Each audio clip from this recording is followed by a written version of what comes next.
everyone. So we're back again with another episode of Becoming the Light from the Shadows of Abuse. And my guest today is Juliette Mullen. And in a minute, I'm going to let Juliette introduce herself. As I do all my guests, I always think that they can introduce themselves much better than I can. But fair to say that Juliette has some great insights to share with us today to help and inspire and encourage all of you who are either stuck or trying to get free, or just trying to understand the situation that you are currently in.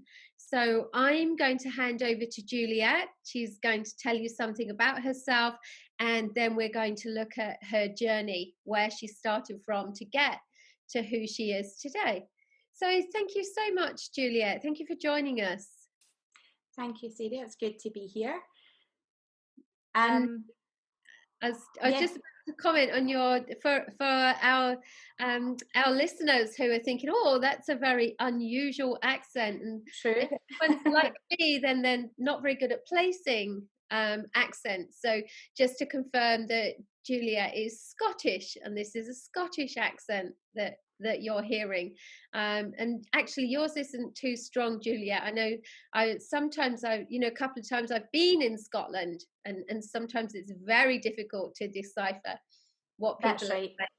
Right. Depending on what part of Scotland you're from. I live between Glasgow and Edinburgh, which is the central belt of Scotland. So if I speak too fast, you can just remind me to slow down. We have a habit of running away. Yes. Yeah, I do think that it's a beautiful lilting accent, but I do know that the Scots tend to speak very fast, and even as a native English speaker, it can be very difficult to decipher. But anyway, with all that said, please carry on. And firstly, thank you so much for being here. Always appreciate all my guests who are so willing to share so openly. So thank you for being here, and just tell us something about you and where you are at in your life at the moment. Sure. Well, thanks for having me. I do enjoy, having conversations with people. I always remember since I was about age 4, every teacher I've ever had said I talk a lot. So it's my pleasure to be here and have a chat with you today. I'm a mindset and empowerment coach for women, and I work with them to reclaim their sense of calm and their sense of self, to rediscover their passion, their purpose, and their potential in either life, in their relationship, in their love, or in their business. My own journey is that I suffered from a traumatic birth with my youngest child. It saw my womb and my bladder burst. I had life-saving surgeries.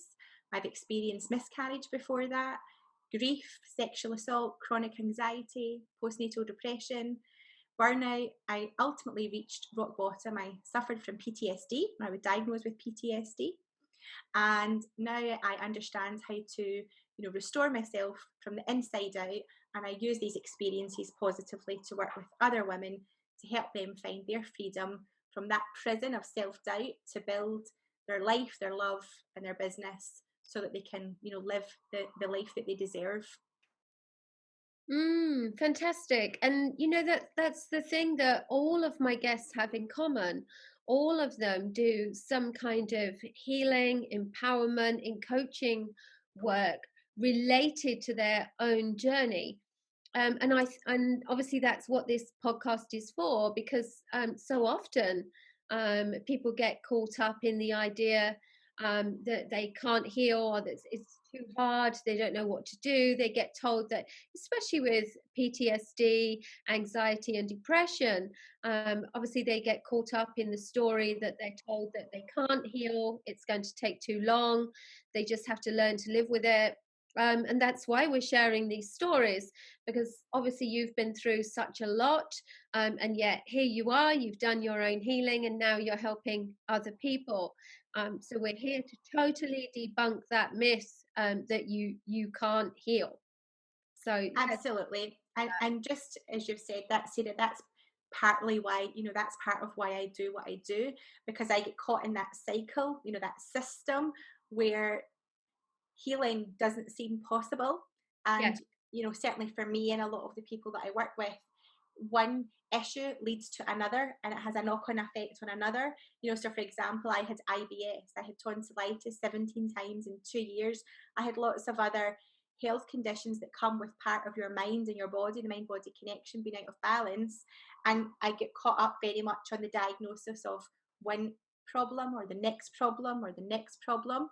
It wasn't until I took that step back and looked at everything in a holistic way of what was really going on in my life from very young age to where I find myself, and then started taking steps to heal, that I was able to actually start that journey. And because I did it, I just became so passionate about helping others do the same too.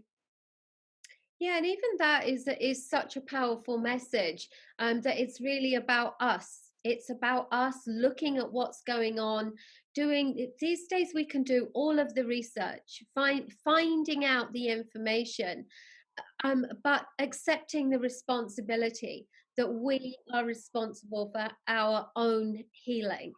No one else can do it, and it's when we really take that on board and we decide.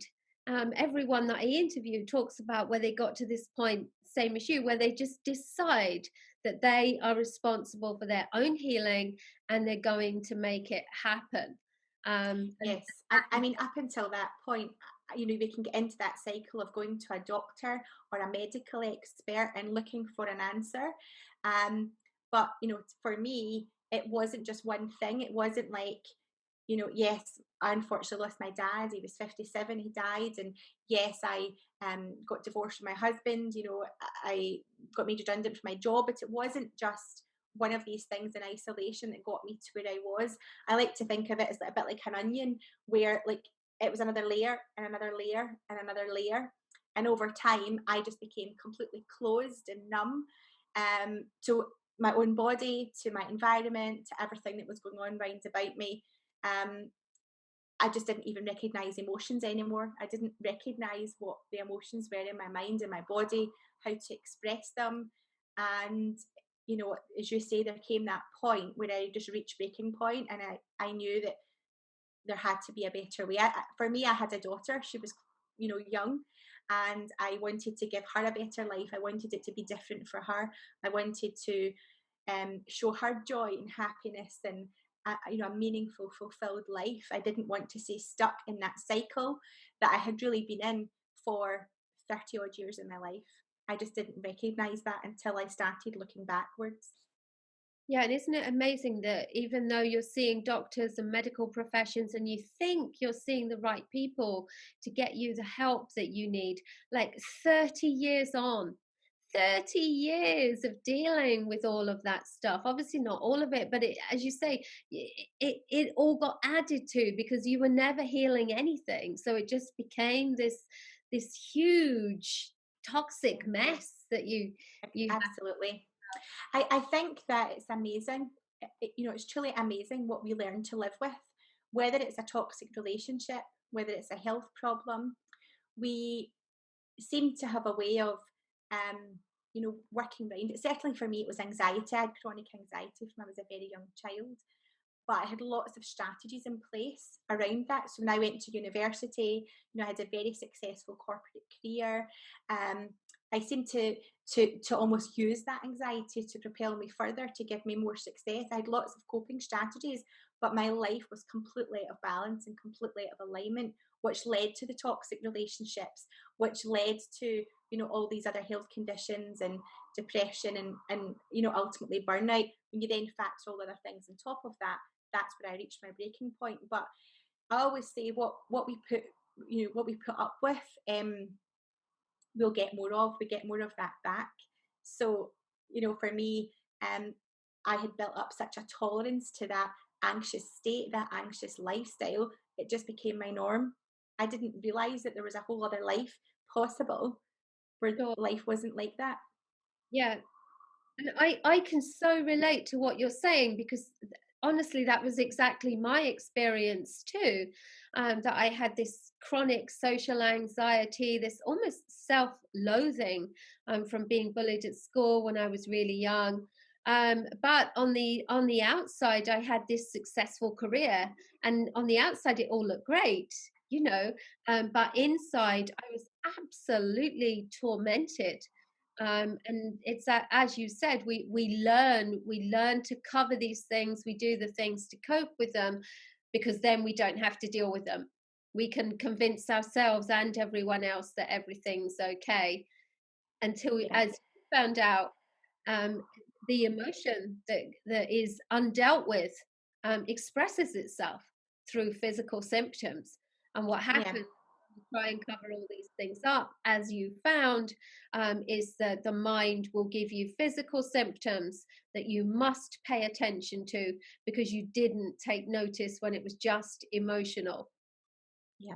And the thing is that when you go to a doctor or a health expert with these physical symptoms, they are treated like physical symptoms. So they don't necessarily highlight that connection to you about the emotional things. And unfortunately, it takes a lot of, in some cases, certainly for me, it took years of those health conditions, of feeling unwell, for eventually to put it together. There was no one person that said, maybe you need to look at the emotional side. I do think now there is a lot more informational, available out there, but it's not the norm yet, and that's what I think um, is sad, and that's why I do share my story, to show people that there is another way. When I was going through this, I did feel very alone in it. I felt very isolated. My friends and family didn't necessarily understand, and I don't really want anyone else to experience that. I think if you share your story, if I share mine, if we all share our story, then wouldn't that be wonderful to show everyone else that there is another way?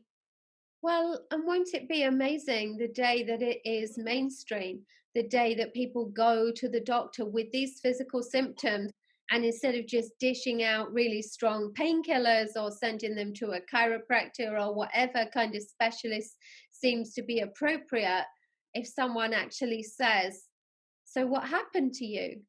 Let's have a Yes, look. What's the emotion that is sitting behind this?" And because that would change our world. That would change everything. But absolutely. we seem to have, somehow we came away from the fact that, we are natural beings, and everything that we need to heal ourselves we already have within us. And we've come right away from that to, like, most people aren't aware of that in any way, shape or form, and we all just rush to the doctor and reach for the bottle and the prescription, and we ignore the power of what we are capable of doing, with our mind, to heal our bodies. So Absolutely, and the mind is a huge part of it. When my daughter was born, I mentioned that my womb and my bladder burst, which is very rare. To have both, it's very even more rare for the mum and the baby to survive. They said that we're their medical girls in the hospital. I spent 6 months of having operations and hospital visits, but I did take sepsis on a few occasions, and the latter occasion, because I developed a multi-resistance to antibiotics, because on the first time I went with I was in hospital, so I had IV antibiotics and followed their methods. But when the second occasion happened and I was home, I decided to use things like herbal teas, aromatherapy, hypnotherapy, energy healing, apple cider vinegar, lots of different natural healing modalities with no antibiotics at all. And within 3 months, the sepsis, the infection was gone from using food, garlic, just just actual food that you find in nature, and the power within our own body as well, through visualization, through healing. And people don't realize that. People are astounded by that, but it is so possible. That's not a miracle. It's mm, not unusual. We are all possible to heal. We just we don't know it. There's not a lot of awareness. People we don't pass it down from generation to generation anymore. no, and you're right. It's about that awareness, which of course is what we're here spreading. So thank you so much for all that insight and information there. So now we know something about who you are now, what you do, and these wonderful beliefs and techniques and tools that you're using. in your own life and then teaching others to do, which is fantastic. But tell us about you when you were younger, all this anxiety and everything that you've been through. Where did all of this start for you? Do you know, it's not as though I can pin back and say a specific incident. So, I'm aware that some people can do that. I actually don't ever really remember not being anxious. So it will be as far back as I can remember. I don't have memories where I don't feel like that inside. Um, I just always felt different. I didn't feel that I fit in, so I didn't want to go to nursery. I was terrified of going to nursery. And it became so difficult for my mum Yeah, that she didn't send me to nursery. So then when I went to school in Scotland when I was 4 years old. And I remember that was really traumatic. And I had an older brother who was 3 years above me. And they used to call him down to the classroom because I would get myself very, in a state hysterical. I was so terrified of that experience. I just didn't feel safe. I felt anxious. And over the years, I guess I learned to fit in, if that's what you want to say, with friends. I formed lots of friends, but I never felt safe. I didn't feel comforted. I didn't feel, calm. I would constantly sweat. So, I always had to watch as a teenager what clothes I was wearing. When I went to university, it was the same. I'd be sitting on the bus looking out the window and the sweat would be trickling down my back because I was so anxious. When I went to the cinema, I would have to sit in the back row because I wanted to see what was going on around me. If I was in a restaurant, I would want to be near a wall so that I could see where the exit was. It really did have such a huge impact. But my friends and my family wouldn't necessarily have known that because this was all going on internally in my mind. I had to think about every single scenario, like going for a job interview or going to a meeting. I would mentally have to psych myself for that and prepare for it in advance. I wore the mask. So I presented myself in a certain way so that I felt good. I started to develop behaviours like, I had to clean my skirting boards every Tuesday. I had to, change my beds twice a week. I had to cook all my food homemade, organic. I set lots of rules in place around my life so that it would make me feel less anxious if I had more control over, oh, what I was doing. But ultimately, I worked in a job where I was traveling all over the UK. So I, worked London, Sheffield, Leeds, all different parts of the UK, and I was traveling a lot, hundreds of miles in my car. I couldn't necessarily have that level of control in my job because of that. So I find that my personal life was then very quiet. I didn't have any hobbies really. I didn't go out with friends. I was, very much, at home or at work. That was really it. And when I reached my late 20s, I realised that there was more to life, that, I really hadn't been putting myself out there in a way that my friends were, in the way that my family were. And I started to look at it. And at the beginning, I thought it was work stress. And I remember looking back on those days thinking, what's causing this? Because I had a complete lack in awareness. And I guess I thought that that was just normal. And I would say it took me a good almost 10 years to fully unpack that, because as you become more aware of things, then you have to deal with them. And yeah. that's not always an easy journey either, is it? No, and the point about that is you can't unsee what you see and you can't unknow what you know. So as you say, as you discover things, like they're brought into your awareness, and now you know. Now you know that this isn't right or this shouldn't be happening, or and you just want to understand and deal with it. So yeah. Yeah.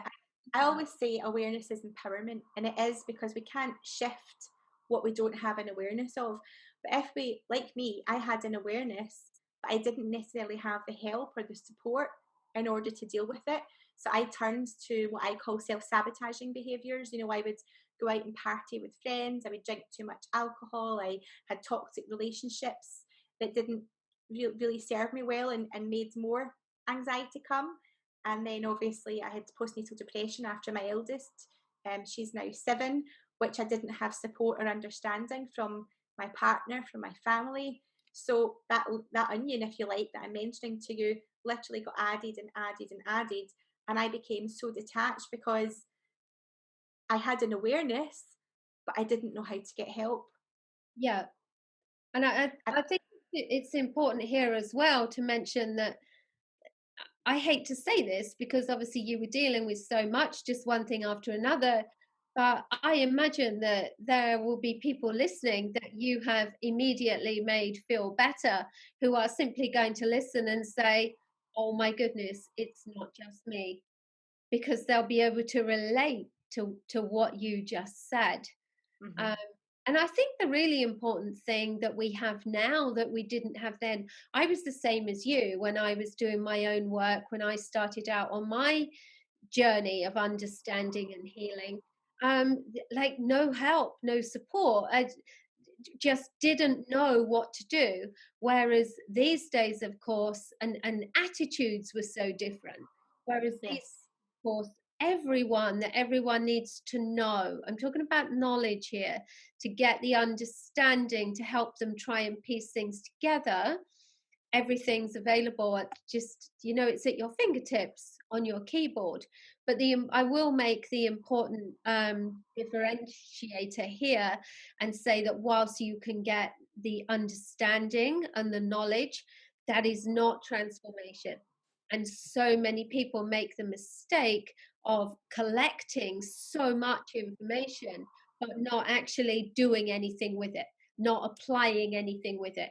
And I think all of us who have done a major healing and transformation journey, we know that you can't do it on your own. Yes, you can you can get a certain amount of understanding, but there are very, very few people who can take that knowledge and then facilitate their own healing. I don't know if you absolutely. I had help as well. I got to the point where I had lots of information, lots of knowledge, and then it was like, now what? I can get so Yeah. far, but what of this applies to me, and what do I do with this? And yeah, exactly the I same. Yeah, and I remember I was at a certain point where that information, that knowledge, because you're exactly right, I learned lots, I read lots, I studied lots, but then I became totally overwhelmed because then So I knew what I should be able to do and I wasn't able to achieve it. So, in actual fact, that reinforced all of the thoughts that I had about myself not being good enough, about not being worthy. It was just reinforcing, see, you can't even do that. Like, it felt like a block sitting on my chest. And I used to say to people, I just don't know how to get this away. How do I do it? I don't know how to do it. I know what I need to do, but I don't know how to do it. How do other people go from A to B? I just couldn't break free from that wall. And I remember it so vividly because I would put a lot of energy and I would run and I would run and I would run and put in so much energy, and then I would reach overwhelm and exhaustion, and I literally would shut down and I wouldn't be able to speak to anyone. I couldn't, open my letters. I couldn't answer the door. I would struggle to open the blinds in my house. I would go to work and I would come home. I would go to work and I would come home. And that was the extent of my life. Anything else, I just didn't have space for it because I didn't physically know how.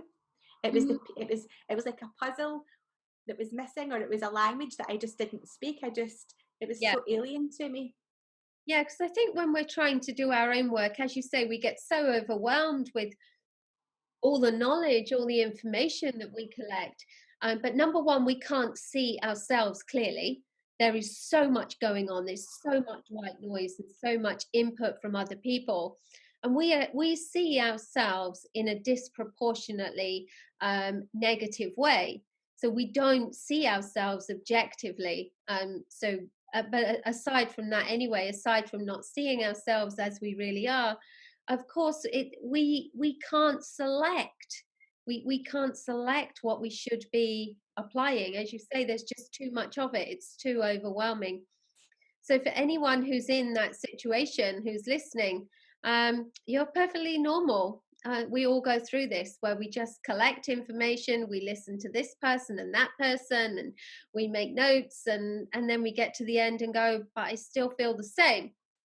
And Yes. that's where you really do need someone to come alongside you, someone who can see you, someone who really sees what's going on because they're not caught up in it and can help you piece together what of the information you've collected applies to you, what tools and techniques to use and when and how and everything else. So that's And what I would also say on that, Sarah, as well, is that a lot of the time I just couldn't believe that the solutions were A, possible, but B, as simple as they were. So I didn't believe that after all of those years of suffering, of pain, of trauma, that it was possible that I could achieve breakthrough with what, something as simple. So for example, a breathing technique. It's so amazing in a situation where I was having panic attacks, where I was not able to breathe properly. I wouldn't have thought something like that at the time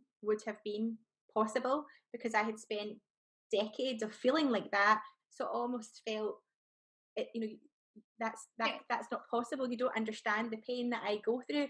So I always say that we have to very much have an open mind when we go into that healing journey, and be willing to try something that maybe we wouldn't have thought we would have tried, or that, you might not have expected to give you the solution because it didn't come from a doctor, as an example. yeah, There are many healing methodologies that helped me, that I would have had no appreciation going in, that that's actually where I was going to have breakthrough. So as in those, natural healing modalities, rather than, you know because I tried all the talking therapies, I tried CBT, I tried lots of different modalities, and it was surprising me to notice that it is the natural healing modalities that actually helped, like you said at the very beginning yeah, of our chat. yeah. And for anyone listening, actually, who is struggling to deal with panic attacks, I mean, certainly what you're saying about the breathing, so simple. And just to help people here, the other thing that's really, really simple is to understand that the mind reacts to the words and images that you feed it. So if you start to feed it the phrases, I can't breathe, I can't breathe, I can't breathe, then actually you just heighten your own panic and anxiety. And the fact is that you can breathe. You can Yes. always breathe. You can always breathe. There is no such thing, and unless you really are like underwater, stuck somewhere where you really can't breathe. If you are out in the air, then you can breathe. Mhm. And you are much better off telling your mind, I can breathe, and breathing and slowing down your breathing, and it's not about taking in huge amounts of air, just slowly, but just change what you are saying to your mind. Because someone said to me once, oh, yeah, but suppose I really can't breathe and I pass out. Well, if you pass out, then your body is really going to thank you, because the panicking part of you has been taken Mhm. out of the equation, and now your body will just deal with it in a natural way and you will breathe. That's it. it I know. And for me, that seemed too simple when someone told me that as an example at the time, because I would get myself in such a panic, like my bowels would open in public. So I would be in a shop, and I wouldn't have control over my bodily functions at a conscious level. I had no inclination that I needed the toilet. My body was going into, I guess, fight or flight, and was responding. And I literally felt that I couldn't breathe. So for someone to, for example, give me that solution, I wouldn't have necessarily believed that, but it is where the breakthrough came. It was ah, being willing to open my mind, and my mantra at that time was, just breathe, just breathe. With my heart, hand on my heart as an anchor, to help, so that I had that physical sensation. Just breathe, and I would repeat it over and over and over. But at the beginning, I don't know if it was denial. I just wouldn't have thought that was possible. I was looking for something bigger, something more complex. yeah. And I think you're right about that, because people have had the situation for a long time, or because they've been told by the traditional medical the what do you call it, the medical profession, sorry, Yeah. yeah, the medical profession, they've been told that they can't heal. So they just can't get their heads around the fact that it really can be very, very simple, and it can be fast. This is the other thing I find with the holistic healing, that it can be done so quickly, and there's such resistance to that, because if people have been told they can't heal, and then they've got a holistic method presented to them that's saying, well, in a few weeks you won't know yourself, that's just that's just too much to be able to process. Yeah. The difference in those two approaches and attitudes is just too much for most people. Exactly. And the person that I did ultimately, seek help from in the holistic healing world. In one of our sessions, he said to me, "What if there's nothing wrong with you? What if you just think there is?" And I Brilliant. was like, I had never considered that. I had never considered what if there was nothing wrong with me, and I just thought there was. And of course, we know that our thoughts aren't always true. And I had never considered that to be a possibility. I had heard it, but I had never considered it to be relevant to me. Yeah, yeah, that's absolutely brilliant. And the other thing I think that a lot of people struggle to come to terms with is that we're always looking for things outside of ourselves. We're looking for reasons, we're looking for people to blame, circumstances, situations, etc. And it's very hard for people when they start to work with someone, and then you realize that no matter which way you look at it, the solution is you. You changing you, your thoughts, your attitudes, your actions is the answer. Now, it doesn't mean that you're responsible for everything that happened to you. Of course not. It just means that from now on, you are responsible for how you respond to that. And I think when you take away for people the people they are blaming, the situations, the circumstances, the barriers and things that they're putting in the way, then that can be very confronting for people as well. But we are always the solution, always. Well, I can tell you after 2 divorces, I learned that. We can always look for someone else, because there will always be situations, events, experiences that haven't went the way we would like them to go. But ultimately, until we look internally, until we look at ourselves, we're not going to achieve that breakthrough. There will always be these external things, and we will keep attracting more of them whilst we live there as well. Sure. I should have mentioned earlier actually, because I made a note of it. It's quite intriguing, this anxiety from such a young age. And you never got to the bottom of, no one was ever able to help you pinpoint what might cause that. Because, of course, we're all products of our environment. So Yeah, no one's born anxious unless they have womb trauma, which can happen. I've worked with yeah. people who have womb trauma. So Well, I was born 3 months early, and I spent the first 2 months of my life in an incubator where I wasn't allowed to be touched really by anyone except through the incubator with gloves. I was fed through a tube. And when I did get home, so I was born, I was 3 pounds, I was very tiny, I was very sick. And when I did get home, I developed an illness again and get taken back into the hospital again. And in those days, 40 years ago, the medicine world was very different. The hospital was quite distant, so I guess my parents would have to commute on public transport with my brother, who would have been 3 at the time. So I can't imagine it would be like nowadays, where you can drive to the hospital, you can spend all day and all night. I imagine that I would have spent a lot of that early, bonding time would have been missed. So I did actually discuss that with someone at a certain point, that that initial time with my mum was very interrupted in those initial few months from being born. and from the work I do dealing with the subconscious mind, that makes absolute sense to me. That feeling of being unsafe Yeah, because you didn't have connection with the people who were actually ultimately going to meet your needs. Yeah, exactly. And I think that so many people underestimate that babies, babies, they don't have the words, but they certainly have the feelings and the perceptions, and they know. Yeah. I'm And so my, happy that you will have picked that up and that you will have felt unsafe, yeah. certainly. Yeah. And it's bizarre because my mum will always say, compared to my brother, I was like the dream child. I was very quiet. I did everything that I was told. I just sat in the corner. And she probably wouldn't have known that I had all these anxious thoughts going on. What she did know is that I would cling to her leg. She said that, when we went out places, I would just always cling to my mum. So a lot of other children would run away and go and do things. I would never do that. I would never do something wrong. I was always following the rules, doing what I was told.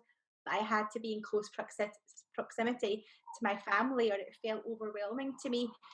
So where she thinks I was very well behaved, I remember it's because I was feeling so anxious. And it makes sense. I can just, that image of you clinging onto her leg. It's like you as a baby. Now I've got that connection. And that this is where I'm meant to be, and I'm not letting go. That's the kind of imagery there.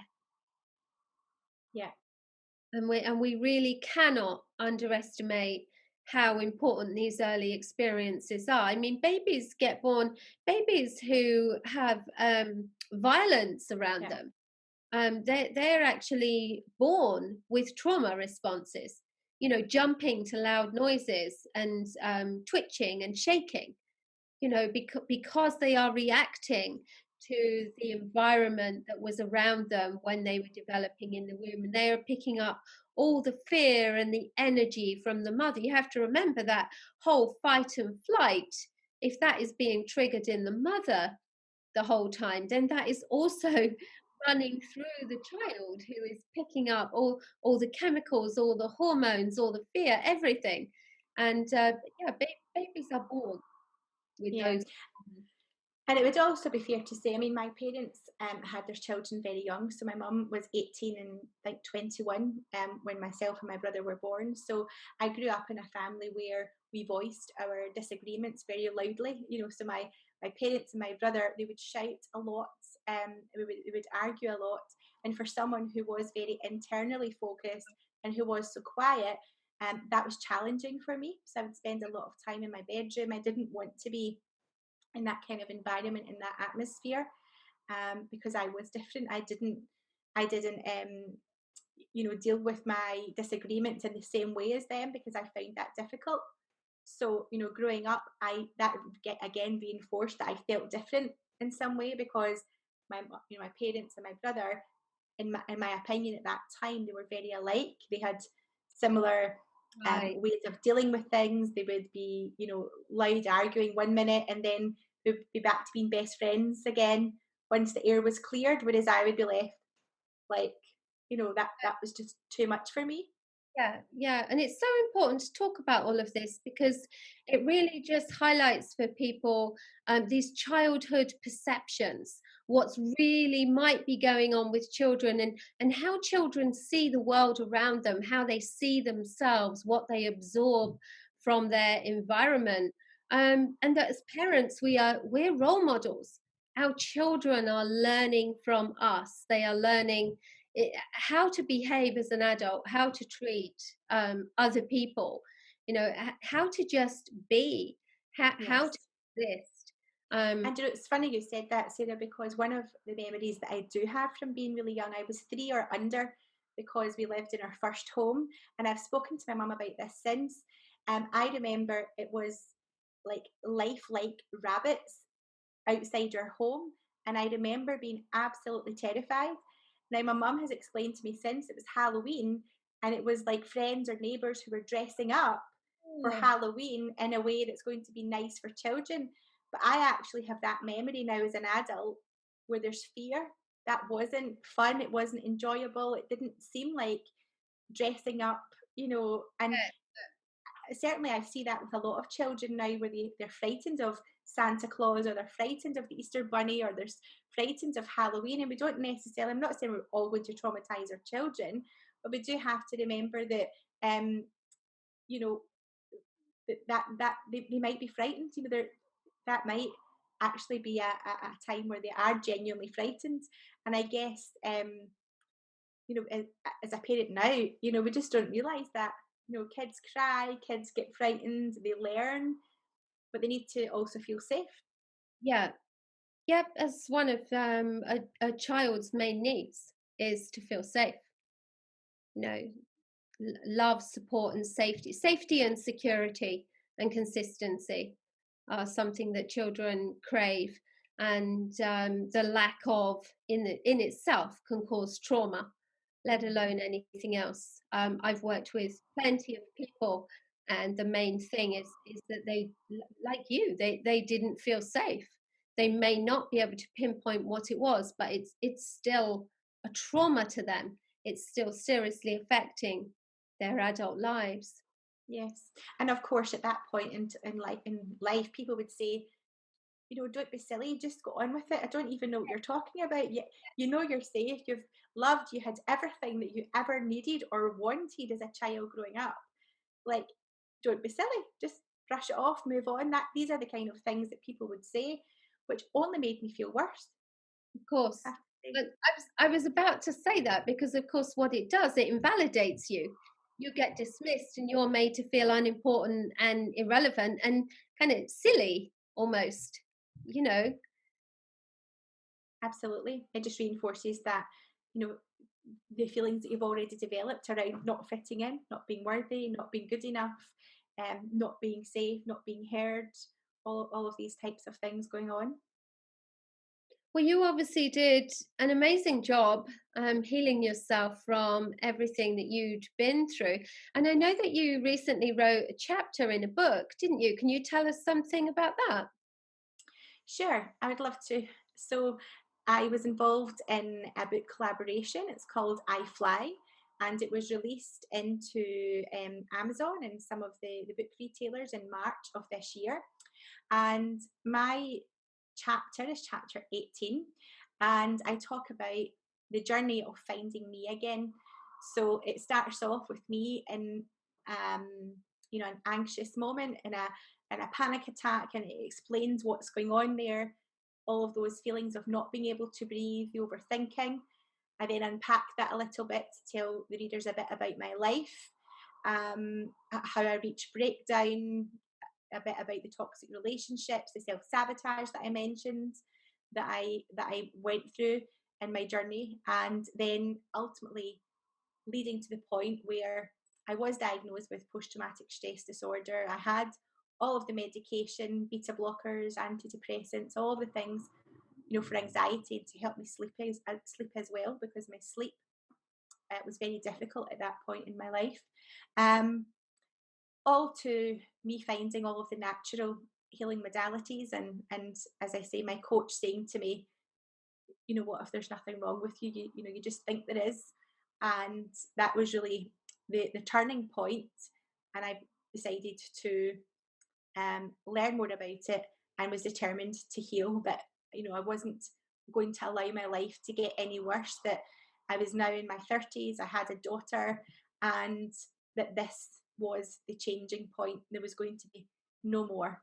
And I became so determined that I was going to learn more, I was going to achieve the transformation, and I basically just didn't stop until I did. Fantastic. And I love again the fact that you've mentioned your daughter, because I think for quite a few people, their children, once they start to get some knowledge and they realize that they are repeating patterns and that their children are learning from them, and quite often we realize that we are not being the parents that we always thought we would be, that we dreamed of being. Maybe we were sure that we didn't want to be like our parents, but we don't know how to do anything else because they taught us to parent. So we find ourselves repeating patterns and teaching them to our children. And I know that recently I actually wrote a blog about one of the reasons we absolutely need to take on board and to take responsibility for our healing, is so that we can parent responsibly so that we can then parent in loving and caring and supportive ways, which we can't do when we are kind of unable to regulate our own emotions, and when we're dealing with so much ourselves, when we're dealing with our own CPTSD or PTSD, our own depression, our anxiety. We absolutely have to get to grips with all of these things for the sake of our children. Yes, because ultimately it was limiting my life. I went back to work after 5 months maternity leave. In the UK, we can take 12 months, but maternity leave was not an enjoyable experience for me. Like I mentioned, I developed, postnatal depression, and I wanted to get back to work where I felt valued, where I knew that I did a good job, and I was unable to feel good about going to like mums and toddlers groups and Mm. classes. It was so anxious. I was so anxious just trying to get out of the house. I would ultimately, arrive late, sweating, totally, exhausted. And it wasn't fun or enjoyable for my daughter because she was sensing that energy from me. So whilst I was maintaining every one of her needs in terms of love, in terms of playing with her, giving her affection, my life was physically restrained because I couldn't go and enjoy the experiences with her that I saw other mums being able to do. Yeah. And that really saddens me. So I knew that I had to change for her. Yeah, I can. There's so much of what you've said that I can relate to. I was definitely one of those mums. I mean, there were various reasons why I ended up a stay-at-home mum until my children went to school. But that definitely was not a pleasant experience for me. And I respect and admire people who do want to be stay-at-home mums and who can do it and love it. It just wasn't right for me, and I just didn't realize at the time. I know now that both all of us, that every aspect of my life and my family's life would have been better if I had been working. That was just this, I suppose there was this expectation to fit in with kind of environmental, generational, cultural expectations that I would be at home. And there was no kind of consideration for me as an individual, the fact that this wasn't right for me, and therefore it wasn't right for my children.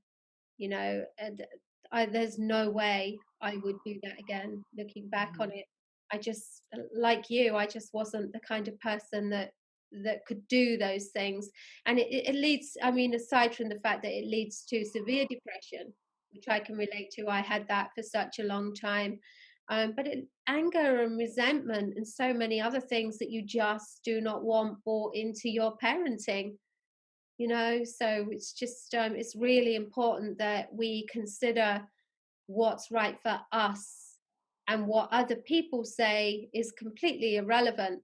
What they talk about might be right for them, but we have to consider ourselves and our own Yes. unique individual situation and wants and needs. Yeah, it's about knowing yourself, knowing your mind, knowing your body, and making the right decision. Because if you, as you said, go along with what other people want, you won't be happy and you'll resist it anyway, which only takes you further away and further out of alignment with yourself. When Yeah. I had my second daughter, I didn't feel an ounce of guilt around what I spent.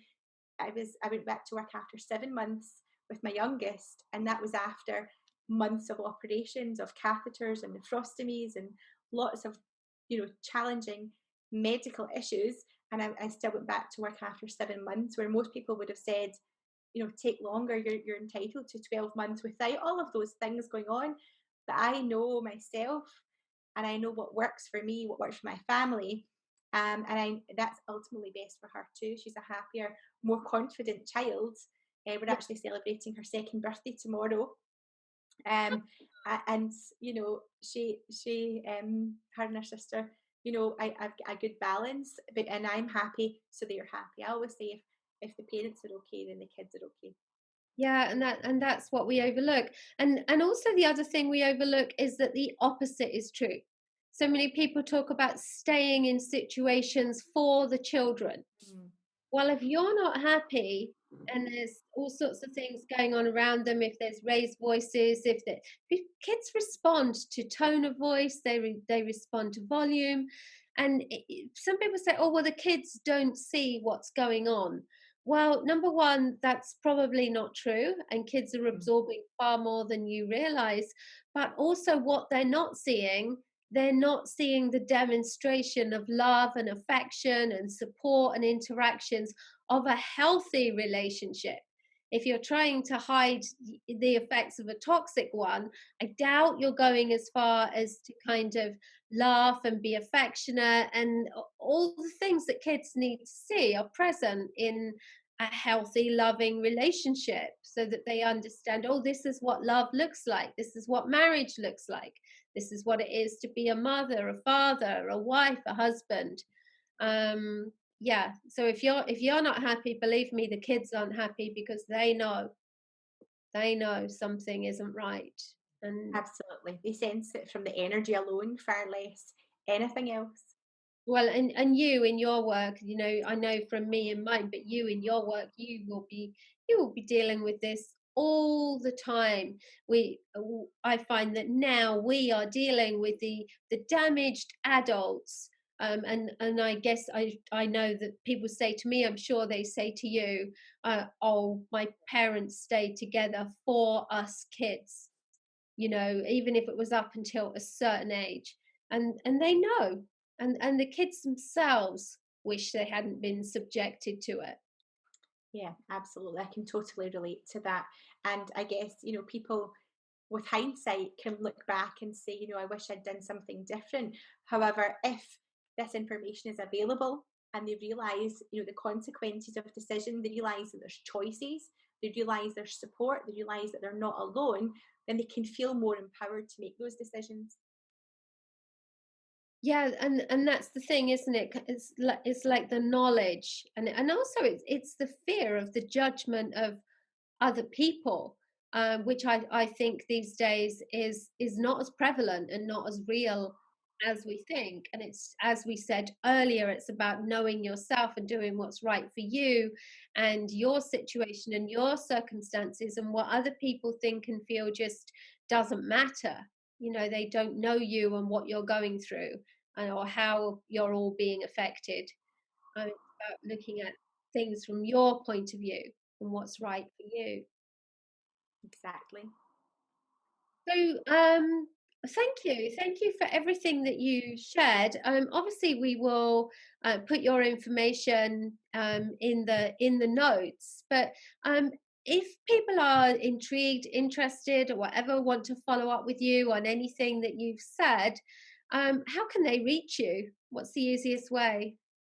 The easiest way is probably I'm on all social media, so Juliette Mullen, or risingfierce.com is my website. Right. Risingfierce.com. Okay. Fine. So that's just for people who might only get the audio, but it'll be in the show notes anyway. We'll put how people can connect with you. So do you have any, I know you've already said so much, we've talked about such a lot. Any pearls of wisdom to leave the listeners with? I did love what you shared in particular about your coach who said, suppose there's nothing wrong with you, you just think there is. I haven't heard that one before, and I do think that is just brilliant. So, have you got any others like that for us? Um, what I always say is, life doesn't have to be a struggle. We can all learn it, like we've discussed. Um, we're not all blessed with these, coping strategies. We all have our story. We have these difficulties, but we can learn, you know, other ways. And I think if I can do it, then anyone can. So, I look back at these hardest moments, and I'm filled with love and forgiveness for myself, with my family, even for all the, the self-sabotaging and all the different things that went on in that journey. It was not easy, it was complex, but when you get to that place where you decide enough is enough, you can absolutely learn, you can absolutely change. And what I would want to say is that your past doesn't define you. You are not your story. Oh, yeah, thank you for that. Yeah, that's so important, and that's what we were saying earlier about you're not responsible for what happened to you when you were younger, but what you are responsible for is your response to it, and you're creating a new story for yourself moving forward. So, That's right. thank you so Thank much. you. Yeah, Thank you for having me. thank you. Thanks so much, and we'll share all your information with everyone. Excellent. Thanks.